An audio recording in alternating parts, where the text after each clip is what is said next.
Change versus familiarity. While society prefers clear norms and pushes individuals to conform, some individuals do not follow these norms. So, this battle between norm and rebellion will continue as long as we live, and this struggle is an important factor in social change. So, there's a tension between social norms and individual freedom. Martin Seligman, born in 1942, is an American psychologist who argued that we are the happiest when in good social relationships. Quote, good social relationships are, like food and thermoregulation, universally important to human mood. During his research, he noticed that the happiest people were those who were good with other people. But being good is one thing, changing a society for the good is a whole different thing. Robert Zajong, born in 1923 and died in 2008, was a Polish-American psychologist who wanted to understand the relation between feeling and thought. He carried out studies which became known as the mere exposure effect. He read an article about a student who attended his class in a black bag. At first, other students were hostile towards him, but as time went on, they became familiar with the sight and slowly accepted his bizarre clothing item. In 1968, Zajong developed a series of experiments in which he showed his participants a series of images and some Chinese symbols. He observed that the longer these subjects were exposed to those images and symbols, the more close they felt towards those images. The participants claimed that these images were their own, which led Zajong to conclude that the more you see it, the more you like it. A good example might be a security blanket among babies. The more you spend time with someone or something, the higher likelihood of you being attached to them. This led Zajong to conclude that our preferences are not always rational but deeply emotional. He also argued that while thoughts and feelings are separate, all thoughts are somehow attached to feelings. Today, advertisers target people precisely because the more you see their products, the more we accept them, perhaps not on a rational level, but on an emotional level. Another example is when animals are exposed to something, at first they show fear and aggression, but when they realize nothing happens, they accept it. We tend to be fearful and hostile towards new people, new experiences, and changes, but the more we spend time with them, we come to accept them.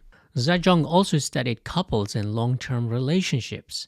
He noticed a bizarre effect which seems unbelievable. He looked at their wedding photographs and then compared those photos with their photographs after 25 years of living together. He found that the couples look more alike after 25 years than when they first met. In other words, they looked very different when they got married, but after spending 25 years together, even their physiology had changed to conform to each other. He argues that the more you spend time with someone, the more you develop empathy for others, and as a result, your facial expressions mimic one another. Perhaps we all have seen couples who look like one another, then they are different. Another explanation could be that we choose our mate who is more similar to us than different in order to ensure our similar genes survive. So perhaps a couple mimicking each other's facial expression is in a way to mimic that we are from the same gene pool or tribe. But when it comes to society, nothing is written in stone. We change as we evolve biologically and socially. But this change is also subtle that we do not clearly see the forces at play. While Hegel and Marx talked about the force of history, what is that invisible force that changes society and individuals?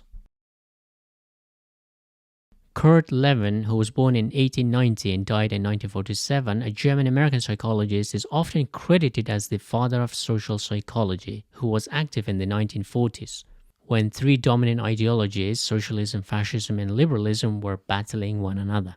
According to behavior psychology, individuals are mostly at the mercy of the environment, while Lewin wanted to know whether the individual can also affect the environment in return.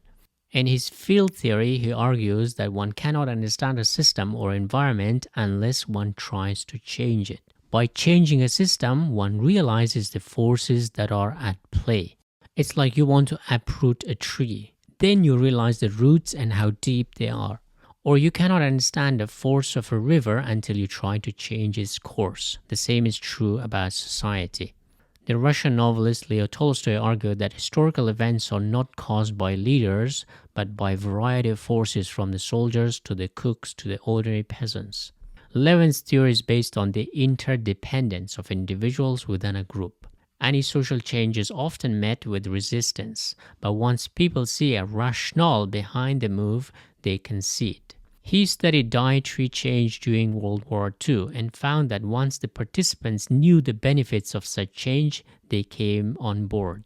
Change is terrifying at first until proven safe or necessary.